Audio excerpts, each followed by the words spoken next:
Al-Khemi. Today I'm going to share a poem for all my plus-size people in the room. So I do hope you enjoy it, and if you want to see me on my socials, it's @QueenJodie on Instagram and Twitter. So there you go.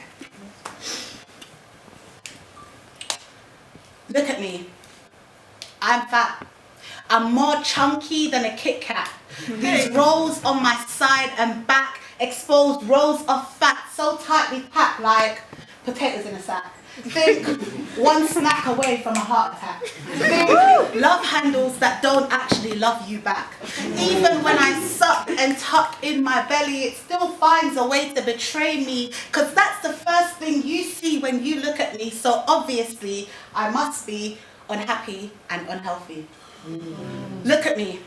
My big arms tell you a story that I am controlled by gluttony. So you can act like you give a fuck about me or my health seriously, when really you only care because fat bodies offend your sensibilities. So you can fuck off with that poor honesty.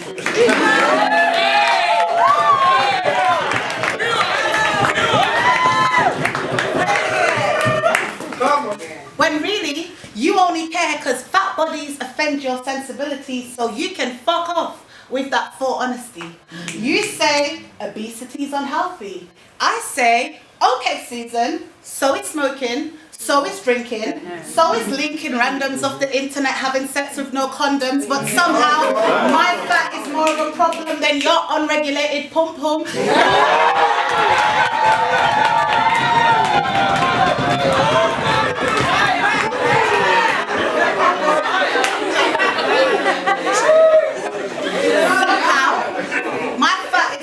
Problem than your unregulated pom-pom. Somehow I'm the scum.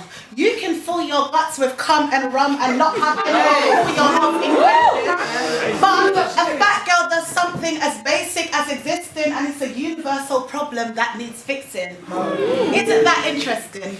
Or maybe it's just funny, because then you have the men like Johnny sneaking into my inbox because they're so hungry for what's in my box, but publicly they shame women who look like me. The hypocrisy is astounding, but since we're being so open with our judgments, in my humble opinion, spending untold hours in the gym, doping steroids while building your muscles more than you build your life is not exactly healthy living, my friend. So look at me. My fat does not define me, and maybe you can't tell just by looking at me. So why don't you stop trying to diagnose me with a health condition you think is fitting every flipping time you interact with me? My weight is not your responsibility, but if you must know, my visceral fat is actually quite low. So as far as medical issues go, I'm good. I mean, I'm fat, but obviously I'm not at death's door. Now, they're going to say I'm promoting obesity, but if there's anyone out there who looks like me, don't forget to be absolutely unapologetic about loving your body and being comfortable in the skin you live in, even if it's not all perfect. Out.